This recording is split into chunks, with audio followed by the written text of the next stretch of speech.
Greetings, friends and retrogrades and patrons out there. Tim Gordon here, just saying Merry Christmas. I wanted to come to you today and do an end of the year recap because it's been such a special year here in the Gordon household. And we want to extend some of this to our patrons of the Gordon household and the Gordon enterprise. I'm actually coming to you sick today.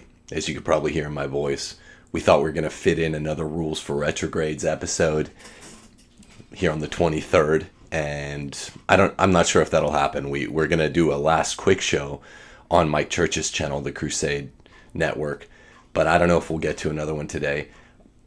So I think there's a lot to cover, a lot to discuss with you guys, person to person, man to screen. And I wanted to bring you, at the end of the Holy League Men's Conference in late November, a debrief. So I think I'm going to roll that in today to a kind of year debrief. It's been a crazy year for me, 2019, personally, professionally. And, patrons deserve to hear this before anybody. So first off, just thank you. As I sit here and I recall what I was doing last December 23rd, I have a very specific memory of this. I played more basketball in one day, December 23rd of 2018, than I've ever played, and I'm a lifetime basketball player, serious player. We played so many games of 4-on-4 at my high school's gym with a bunch of ex-students, and many of them are college athletes, that we were all completely laid out for Christmas Eve, December 24th of 2018. I'm in a very different place this year. I was in the middle of Exodus 90 last year, if you remember from TNT. Now I'm not doing that. Still try to keep fit, lift weights, run, do all that. But I've been laid out the last week and kind of been taken off the last 3 or 4 weeks from even lifting. It's a crazy journey, and it's interesting to look back, particularly when you're documenting your life the way I kind of have been ever since I started with Dr. Taylor Marshall a year and a half ago. You get an extra granular look at what you're doing throughout the years.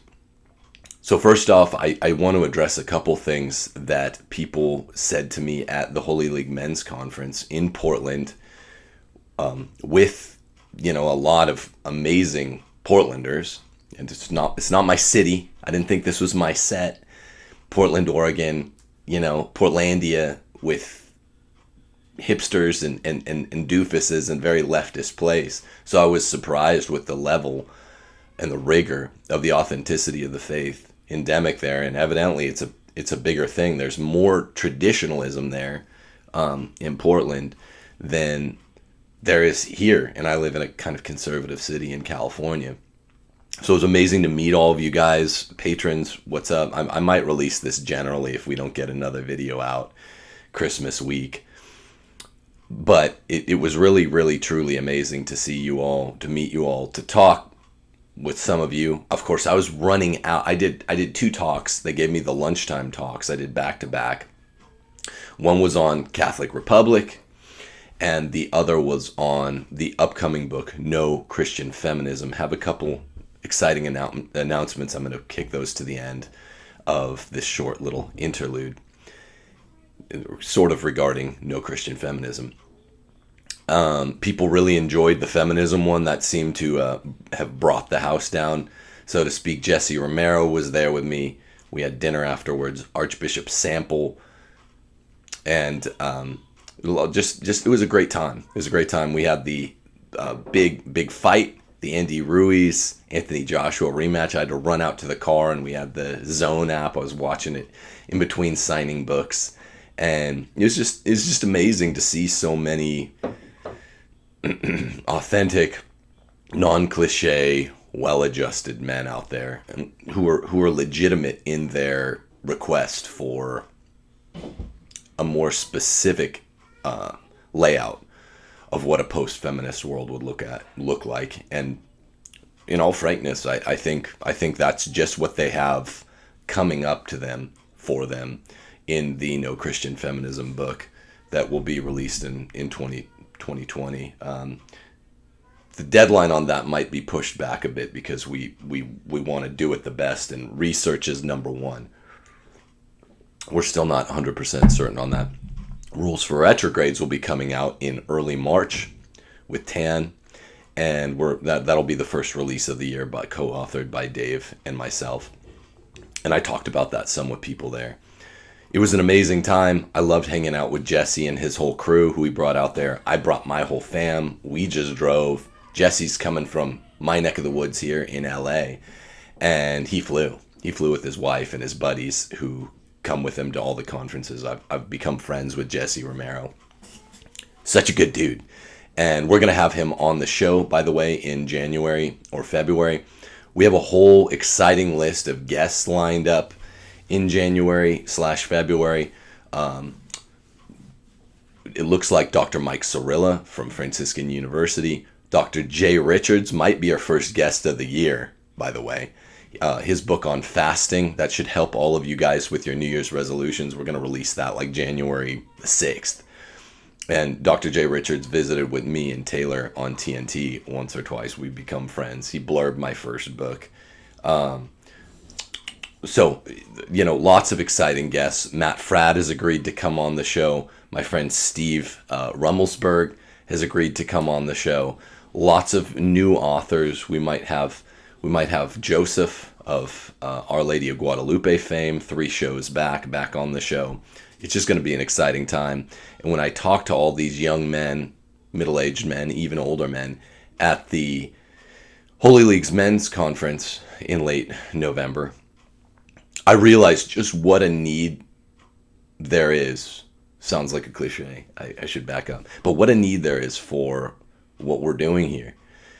And I always think there's terrific danger of self-importance making a claim like this. I saw how important what I'm doing proved to be. And it is. It's a perennial danger of anyone running any kind of apostolate to say, man, I have. It also involves confirmation bias, no small amount, to say, well, I talk to these people that are all fans of what I'm doing, and I realize therein that I need to keep it up. That's dangerous. As Patrick Coffin always says, you filter off your 10% most ardent fans and your 10% most ardent haters, and that middle 80% tells you very sagaciously where you need to navigate.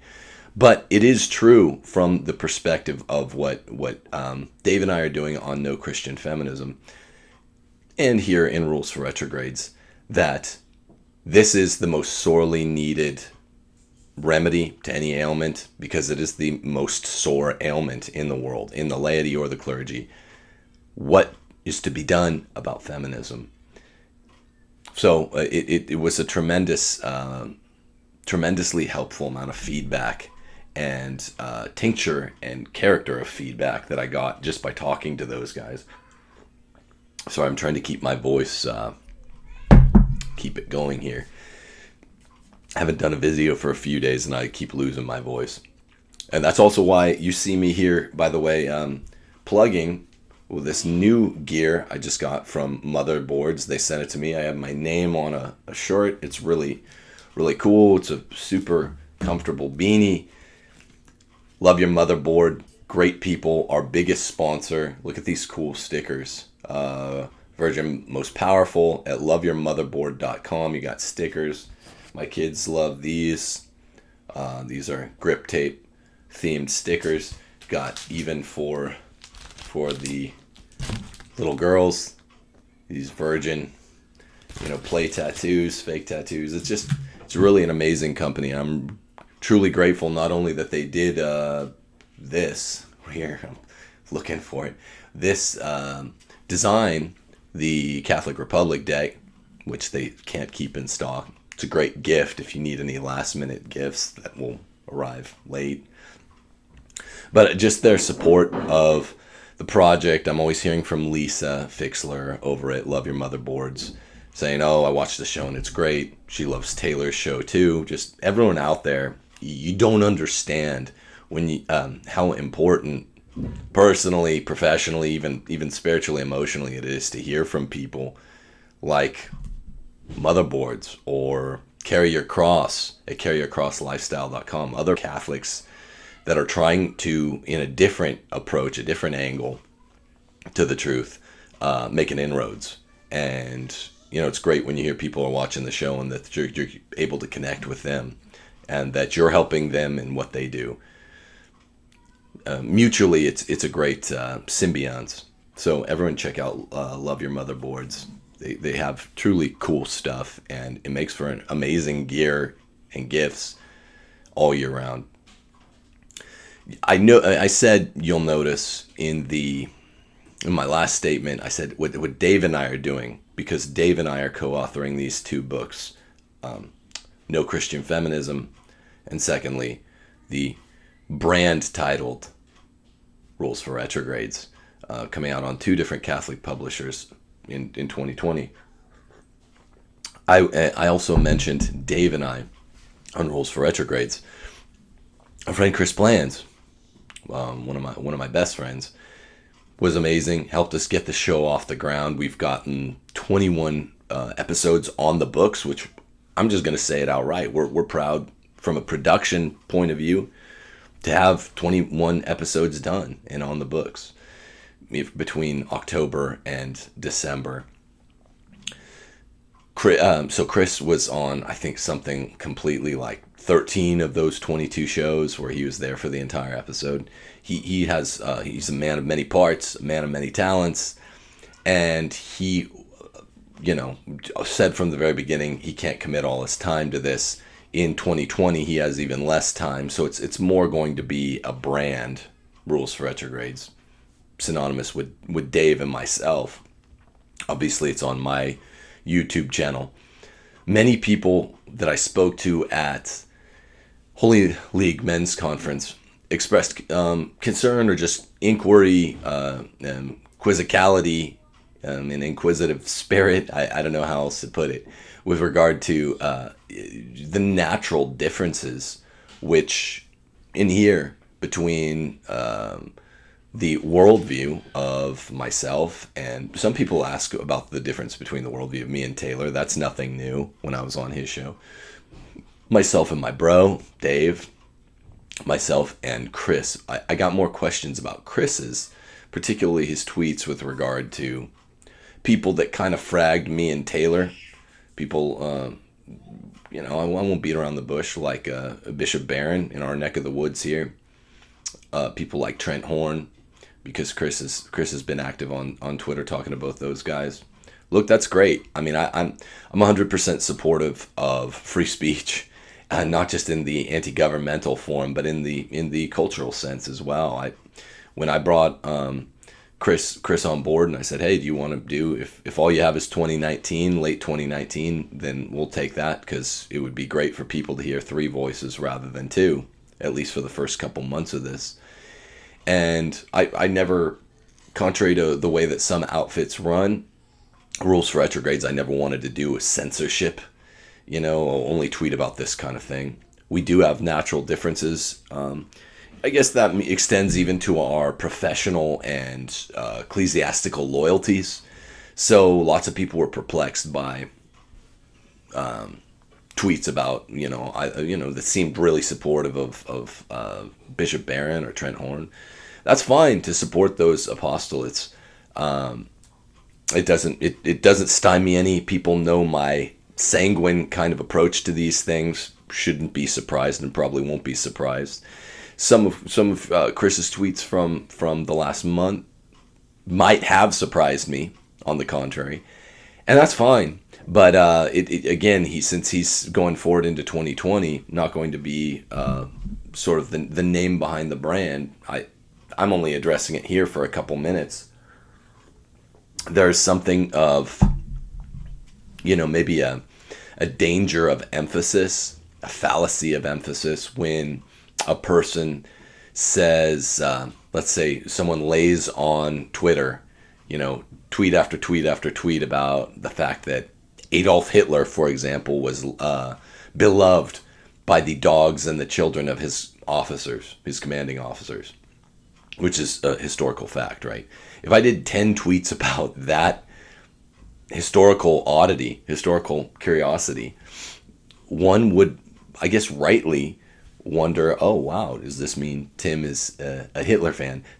This is in the late 2019, early 2020 Catholic faithful landscape. This is one of the trickiest issues. Like, even heretics, even the most famous heretics in the history of the church, even Martin Luther could be quoted on any number of issues quite to effect. And so it is misleading, I think, even with an anti-censorship perspective. It is misleading to repeatedly, time and again, quote from sources that, maybe we're at odds with Christologically or ecclesiologically or philosophically or soteriologically in the case of Bishop Barron, which is why I don't do it. That doesn't mean they don't say other things well. I've said many times, Barron, Trent Horn, they've done lots of good work in the past that I myself had admired. Now, 2018, 2019, 2020, things change as you go forward, and when I get fragged from a source, I'm more likely to frag when I open my mouth about him, and I don't like doing that. So I'm probably just going to not talk about him. Chris, over the last month, has chosen a different path, maybe saying some things that challenge the so-called orthodoxy of traditional-minded Catholics, and some of that's fine. Some of it might fall into the category of the fallacy of emphasis, right? I mean, I'm not the judge, but it's his Twitter account, and yes, I might have been as confused as some of you about one or two of those. Nevertheless, it's the man's right. He's a good man. I do think, though, leaving that aside, it's sort of an issue that's related. When one says, I'm going to challenge the orthodoxy of traditionalism, which is good that it happens some, right? And we've tried to do that on Rules for Retrograde. Say, look, we're basically traditional-minded people, but we're not quite at the exact same spot. There's an overemphasis to go almost 90% of the way back to what would be called a neoconservative kind of John Paul II position on a lot of these issues. That's equally unhelpful, right? And you kind of have the spirit of that captured with my Hitler example. If you're just being a gadfly or playing devil's advocate, I'm not talking to anyone particularly now, but you say, hey, I'm gonna emphasize the true in what a Father James Martin says. He doesn't speak only falsity. I'm going to emphasize only the true in what a Cardinal Blaise Supich says. You could play that game. It's a dangerous game, and people will write you off if you do this in a gaming, with a mien of gaming. And a lot of people do that in order to walk a middle line in an unartful way. We're trying to walk a kind of middle line in an artful way, which is, hey, sometimes I'm just all with, the trads, on the liturgy, I'm pretty much there. Dave has a slightly different position, but he loves the Latin Mass. We like the Latin language. We like, the patrimony of the church. We like big, beautiful altars, etc. And I'm a traditional minded guy. When you take someone, and so does Chris, by the way, when you take someone like Chris Plants and he wants to push back a little bit on a more nuanced issue, it works until people begin believing that maybe it's become a game, something of pushback for the sake of pushback. And this is it's all part, people, of the configuration of the church and the world now. Like, everyone knows, I believe only the Roman Catholic Church can save America. Only the Roman Catholic Church can save the world. Believe this at the core of my being. I demonstrated, I think, rather effectively in Catholic Republic. In a different way, we'll demonstrate that the sexual politics can only be saved by the Catholic Church turning around on this. And that will save all the world, because feminism is the prime force of subverting the world. With the LGBT, all that stuff, all of the homo mafia politicking in the church and out of it. It's all feminism. It will require the church to save the world on this one. Now, it's just a dangerous business. This is the last thing I'm going to say about Rules for Retrogrades and Chris, who, you'll only see very occasionally with us in 2020 because he's a busy guy. And, these issues might abide, it might affect Rules for Retrogrades also. I don't know the extent to which it's his time busyness or time conflatedness or its content conflatedness, but it's some of each.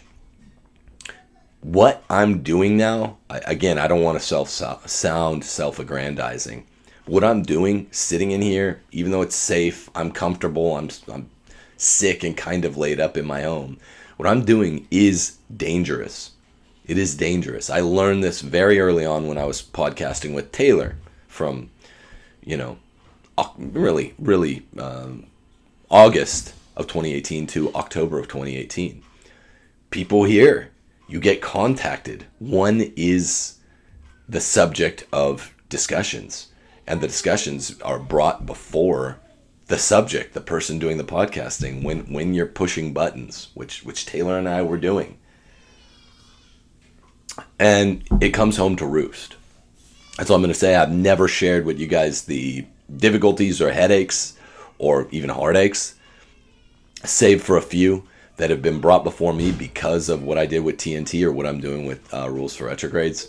I'm not saying I'm like a crusader, that's gone out and has a gangrenous limb, and I'm still fighting, at the Battle of Tours with Charles Martel to stop the, Saracens, the Muslims, from taking over all of Europe. That's really, really hard. I'm not saying this is really, really hard, but it's hard. And you get leaned on, anyone with any other professional connections to any other second or third job, which is usually their first job, by the way. You have to push back and kind of fight to keep doing this.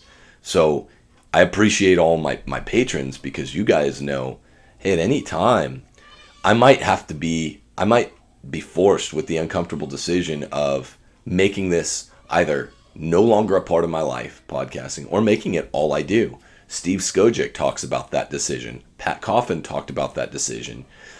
And I might have to confront it in the near or middle future anyway, myself. This, I think, is also at play with not just Chris Plants, but any of these people that you respect who do know what they're talking about. I don't know, Trent Horn. There's always pressure in the background. I don't know what the specific pressures are, to ease up a little bit or to not even sell out. That's not what I'm talking about. To steer the ship toward less controversial waters, or to, make nice. And I'm not sure that that's what happened in any specific case, but I can tell you this. It's dangerous. The dangers come home to roost when you see what happens to even the priests that have little podcasts like, Father Mark, we talked about with Taylor. It's real. The danger is real. These people know who we are. I remember a conversation with Taylor, and we have to do what we can to defend ourselves. But we don't want to go too far to the other end and only defend ourselves and only be non-controversial, because then we can't get out the good news and commentary to you guys. So please do continue to support us on Patreon in 2020. Without patrons, this goes by the wayside. And so that's what I could say about Chris. He wanted to help us get the project off the ground, particularly give it a strong scriptural basis. Our first 10 shows were largely scriptural due to Chris's presence, and we're really appreciative. So it'll mainly be a Tim and Dave show going forward. With that said, I listed 3 of the, I think, 15 guests I have lined up for January and February of 2020. Get us to our book, where we can start releasing some rules, without giving too much away, once the Rules for Retrograde book comes out. And at some point later in the year, No Christian Feminism. Now, an exciting announcement I have that I've gotten many requests regarding is that there will be another book, another one on feminism from a different angle that we are now in talks with. It's actually my wife Steph is in talks with a major Catholic publisher about releasing in 2020. She has the table of contents. It would be called, affectionately, Ask Your Husband. Some of you will recognize that Twitter handle. And it will be, without any contradiction to the brand or the going motto, it will be exactly what has been requested. Hey, can you write a book about having moxie, having an interesting, fun, dynamic personality as a woman, where you're not an anachronism. Be yourself, have a big personality, but be completely obedient in the marital sense. We've gotten this request so many times, and it's a very fine line to navigate. The fact that Steph she's now working on this book. What we decided, and this is after lots of so-called discernment, is a book's the perfect format, right? I mean, she came on with me and Taylor and Joy Marshall once, or maybe twice, I think just once. She came on with me for a little Thanksgiving show, kind of like this, where it wasn't a Rules for Retrogrades episode, but 20,000 people watched it because we decided to release it generally. There's danger to that, right? Because I believe it's my duty, is the man, the patriarch, the husband, to protect and be the public face of the household. It so happens, though, that given the unique circumstances, I'm getting requests, sometimes to the tune of 5 a day.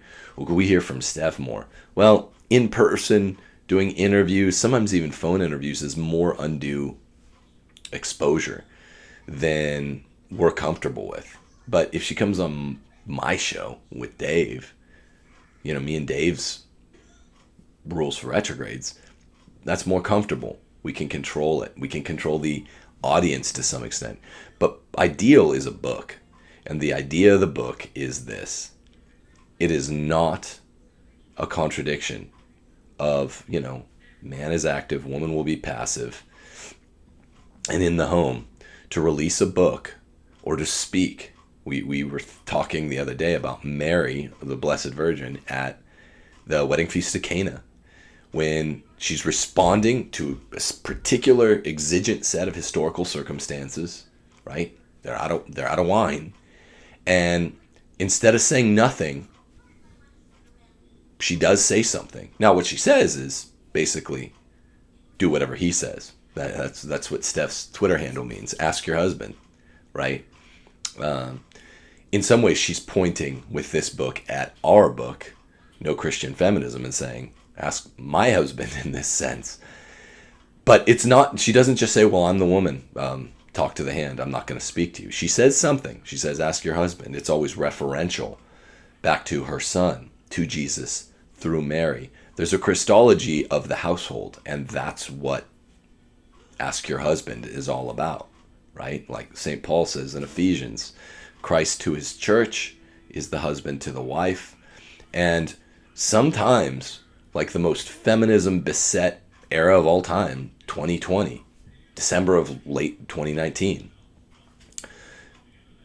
we're feminism addled. People want to hear from a woman's perspective, especially a woman. People follow Steph on Twitter that is authentically herself, just saying like, yeah, I have a dynamic personality. I veil at mass. I'm 100% obedient to my husband. This is not the caricature that it's made out to be, either on the trad side, right? Like I have a big personality. I'm funny. I like to joke. But it's not a caricature on the other side, where on the what neocons or moderates or liberals would assume a woman of traditional mindset would be. So, you can be fun, you can be yourself, you can live in the year 2020, but you have to follow what's timeless and perennial in Catholic teaching, which is wifely obedience. So that book, Ask Your Husband, is underway. We haven't announced the publisher yet because they're working out the details, but that might end up coming out, middle or late 2020, the same time, or who knows, even before. Even some of the snags we've run into in No Christian Feminism, and it will be sort of the complement piece. I'm excited. I've looked at Steph's table of contents, helped her organize a little bit. It's going to be a dynamite book, and it is from a authentic Catholic woman's perspective about, like, you don't have to LARP, you don't have to pretend it's, the Holy Roman Empire. That's not what obedience is about, but it's total obedience. So it's between those two extremes. You don't have to LARP. Most people are saying, to be a traditionalist, you have to LARP. Those people are saying, wifely obedience, that's really an old thing. We don't believe that. No, we believe it. It works. It works in 2020 because it is human nature. It is the natural order of the universe. It's the supernatural order of the sacrament of marriage. And Steph, going by her table of contents, she knows precisely how to lay this out for particularly young women who are looking to be married soon and young women who have just been married. She even gets questions from women that have been married 25 years, 10 years more than us. Anyway, I'm very excited about that. And you're not going to see her do a lot of public appearances, but you will see her. That was one thing we said. Look, a book is appropriate. She's a homeschooler. She can write this in her off time on vacations from the home. But, doing too many appearances outside of maybe on rules for retrogrades, you're not going to see, right? That would violate the credo. Writing the book does not at all. It's Marian, in fact. Do whatever he says. Ask your husband. I want to underscore, closing out the year, we're going to have a bunch of great guests in January and February, ones that I'm excited about. Matt Fradd has agreed to come on the show.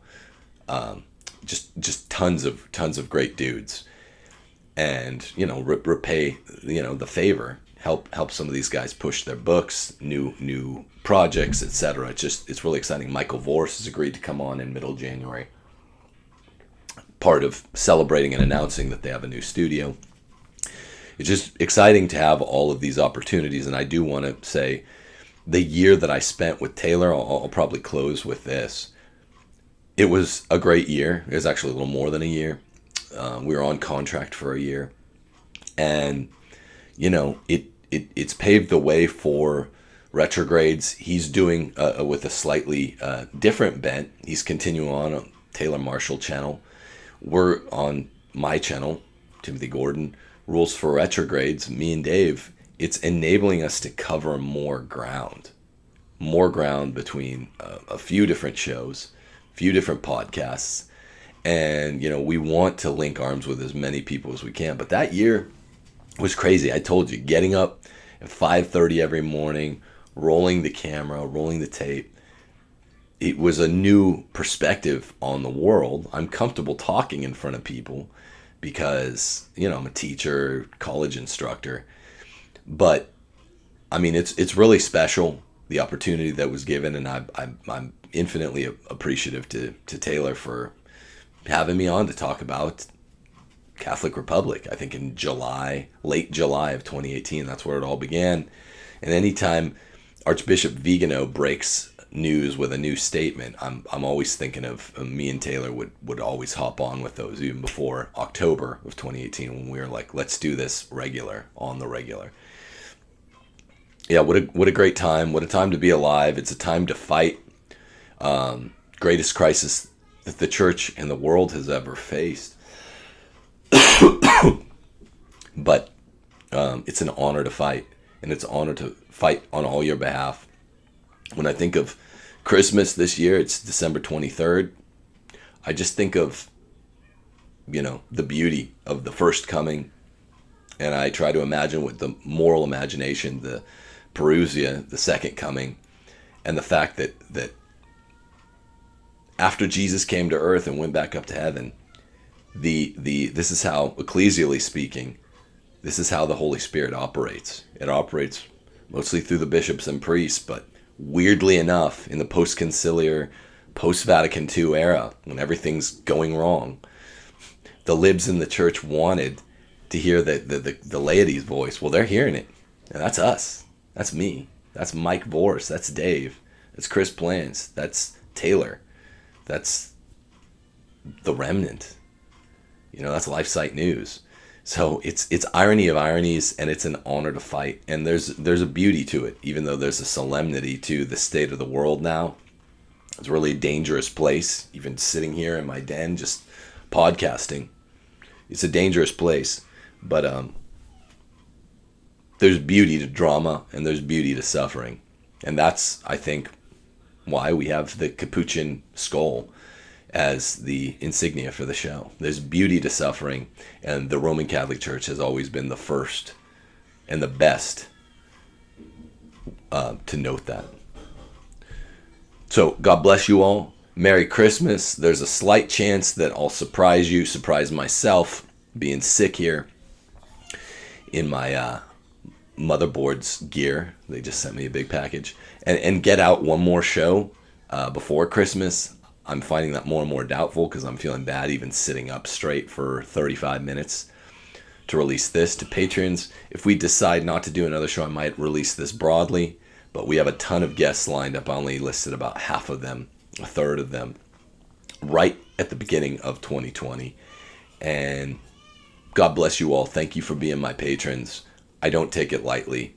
It's a solemn matter to me, and I'm deeply, profoundly appreciative because I do enjoy doing this. I'm not going to lie. I enjoy it more than ever I thought that I would.